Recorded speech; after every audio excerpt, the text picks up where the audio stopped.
Hey guys, it is CC. I'm an alcoholic. I'm reading the big book with you. Today's video is part 2 of 3, reading the doctor's opinion. Let's jump right in. The physician who, at our request, gave us this letter has been kind enough to enlarge upon his views in another statement which follows. In this statement, he confirms what we who have suffered alcoholic torture must believe, that the body of the alcoholic is quite as abnormal as his mind. It did not satisfy us to be told that we could not control our drinking just because we were maladjusted to life, that we were in full flight from reality, or were outright mental defectives. These things were true to some extent, in fact, to a considerable extent with some of us, but we are sure that our bodies were sickened as well. In our belief, any picture of the alcoholic which leaves out this physical factor is incomplete. All right, let's look at this paragraph. First of all, these are not the physician's words. This is the author of the big book telling us what's coming next. Okay? And let's look at some of the key words here.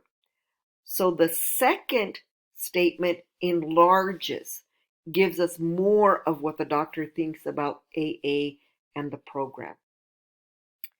And what's key about this paragraph is we're talking about the fact that the alcoholic has a physical problem as well as a mental one.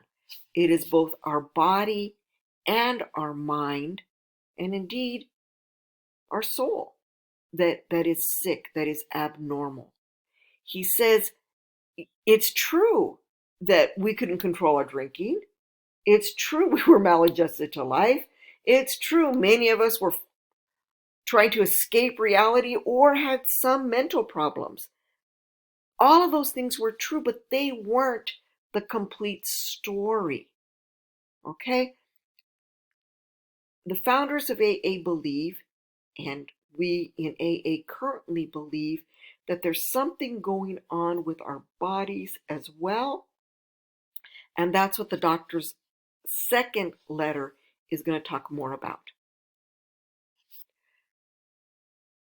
The doctor's theory that we have an allergy to alcohol interests us.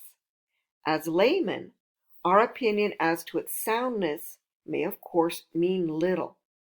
But as ex-problem drinkers, we can say that his explanation makes good sense. It explains many things for which we cannot otherwise account. All right, what is this paragraph talking about? So the doctor, 80 plus years ago, gave his opinion that we alcoholics are allergic to alcohol. Now, this isn't the same kind of allergy that people with hay fever or who are allergic to penicillin have. It's kind of a combination of a physical and a mental effect.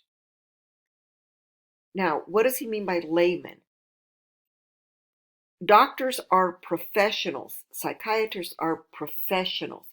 People who are not professionals are called laymen because we're interested, we do research, but we're not experts.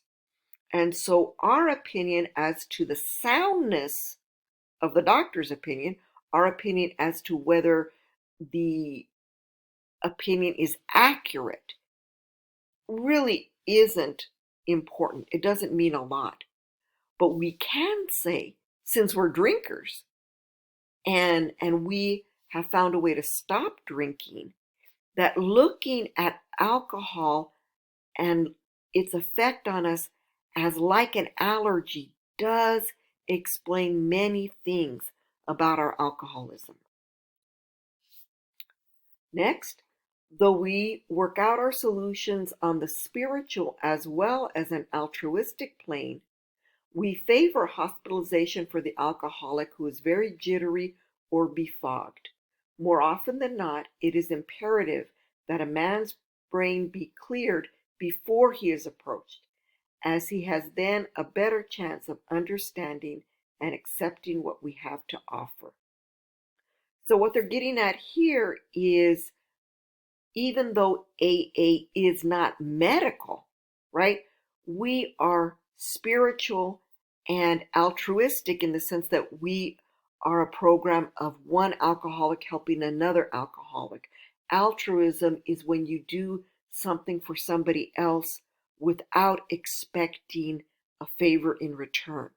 So even though that's the focus of AA, we alcoholics know that many fellow alcoholics need to be hospitalized. They need to go through detox if they're having the DTs, if they're jittery, if they're befogged, which just means that they've been so much drinking that they look at the world as if it's full of fog. So it says that it's imperative. That means that it must be done. It's crucial that our brains are cleared before AA is going to make any kind of sense. The doctor writes, now the rest of this chapter are going to be the doctor's own words. The subject presented in this book seems to me to be of paramount importance to those afflicted with alcoholic addiction. I say this after many years' experience as medical director of one of the oldest hospitals in the country treating alcoholic and drug addiction.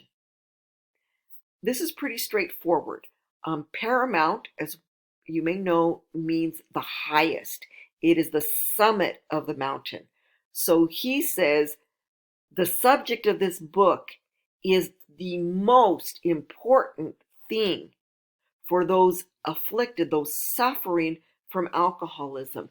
And our experience has been that addiction to alcohol is similar to addiction to other substances. So the principles of this book have been applied to addictions to substances other than alcohol as well. And again, he's stating that his opinion, Dr. Silkworth's opinion, comes based on his own experience treating people with addiction. We doctors have realized for a long time that some form of moral psychology was of urgent importance to alcoholics, but its application presented difficulties beyond our conception. What with our ultra-modern standards, our scientific approach to everything, we are perhaps not well equipped to apply the powers of good that lie outside our synthetic knowledge. Let's look at this a little bit. Now, moral psychology is the idea that not religion, but something about the way people live their lives, the morals that we individual people decide to adopt for ourselves as a matter of living, as a pattern for being the kind of people we want to be, that is necessary in the treatment of alcoholism. But the doctors can't do it. It's beyond their conception. It's beyond what they can imagine in their own minds, because doctors are trained to be scientific, to observe, to use lab studies. So he says doctors aren't well equipped to apply the powers of good, which means the stuff that works through AA, because they're outside the scientific, or he uses the word synthetic knowledge, stuff that's gained simply by observation. The doctor continues, many years ago, one of the leading contributors to this book came under our care in this hospital, and while here, he acquired some ideas which he put into practical application at once. Again, pretty clear. He's talking about Bill W. And the key to me of this sentence is that Bill W. immediately put into practice. He didn't just think about a solution, he started applying it immediately. Later, he requested the privilege of being allowed to tell his story to other patients here, and with some misgiving, we consented. The cases we have followed through have been most interesting. In fact, many of them are amazing. The unselfishness of these men, as we have come to know them, the entire absence of profit motive, and their community spirit is indeed inspiring to one who has labored long and wearily in this alcoholic field. They believe in themselves, and still more in the power which pulls chronic alcoholics back from the gates of death. Okay, again, the doctor's talking about Bill W. and how once he thought he had a plan, he asked the doctors there, can I go talk to other drunks? Can I spread my message? And he said and the doctor had misgivings. He wasn't sure this was a good idea, but nevertheless they consented. They let him present his program to other alcoholics. And he said after that, the results, many of them were amazing, because true AAs are unselfish. We don't have a profit motive. We want to form a community of recovering alcoholics. All of this was really inspiring. It gave hope to Dr. Stillwell because he worked so long and so wearily. He got so tired of failure in the alcoholic field that seeing Bill W., seeing AA was really inspiring to the doctor.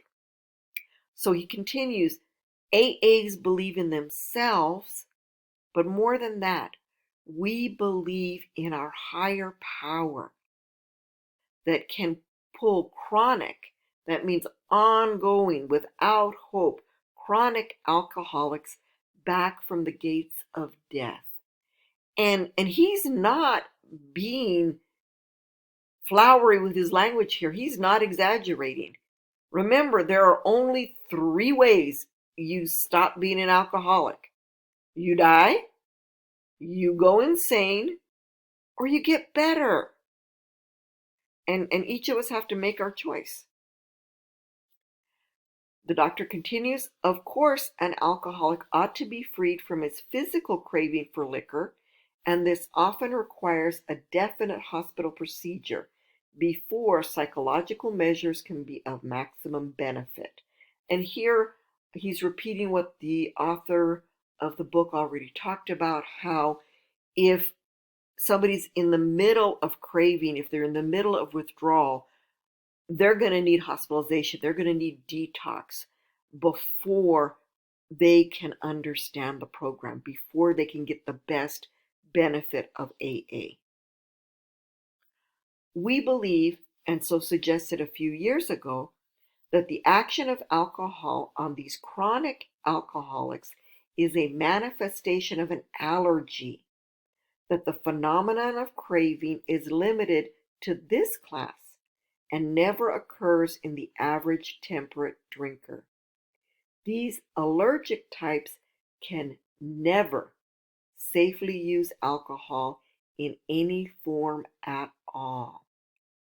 And once, having formed the habit and found they cannot break it, once having lost their self-confidence, their reliance upon things human, their problems pile up on them and become astonishingly difficult to solve. And I apologize for my stuttering there. This is a really important paragraph. So he believes that for chronic alcoholics, for those of us who are real alcoholics, we have something like an allergy.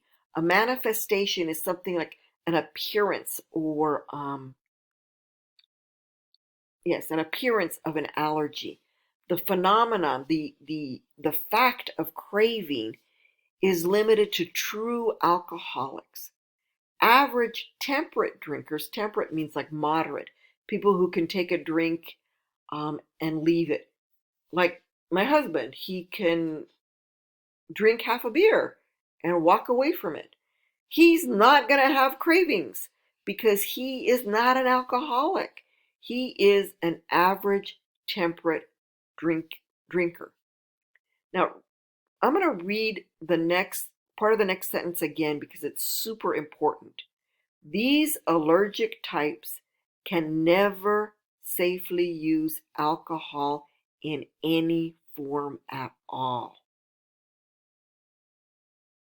Let that sink in.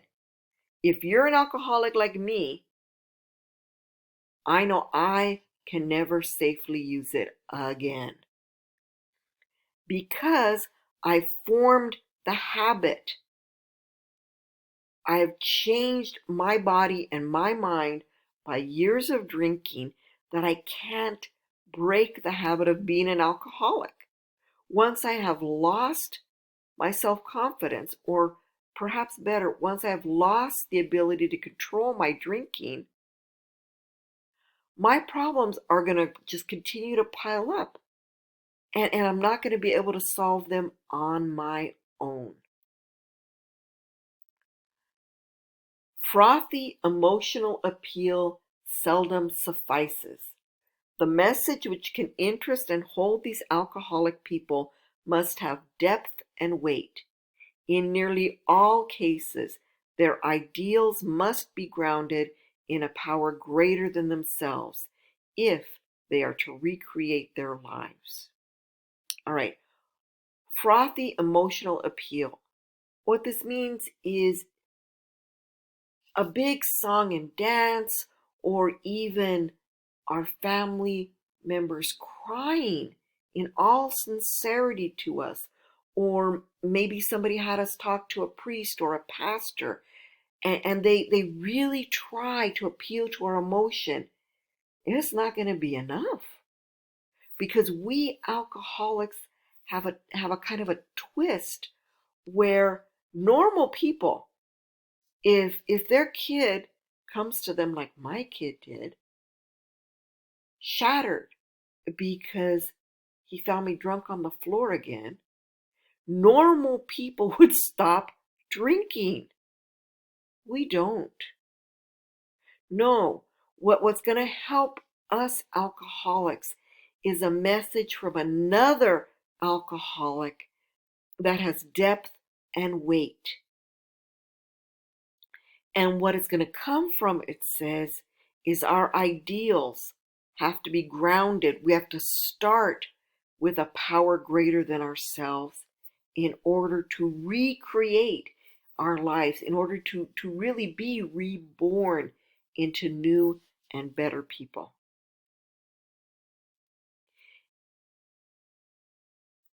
If any feel that as psychiatrists directing a hospital for alcoholics, we appear somewhat sentimental, let them stand with us a while on the firing line.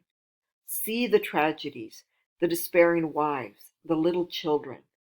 Let the solving of these problems become a part of their daily work, and even of their sleeping moments, and the most cynical will not wonder that we have accepted and encouraged this movement.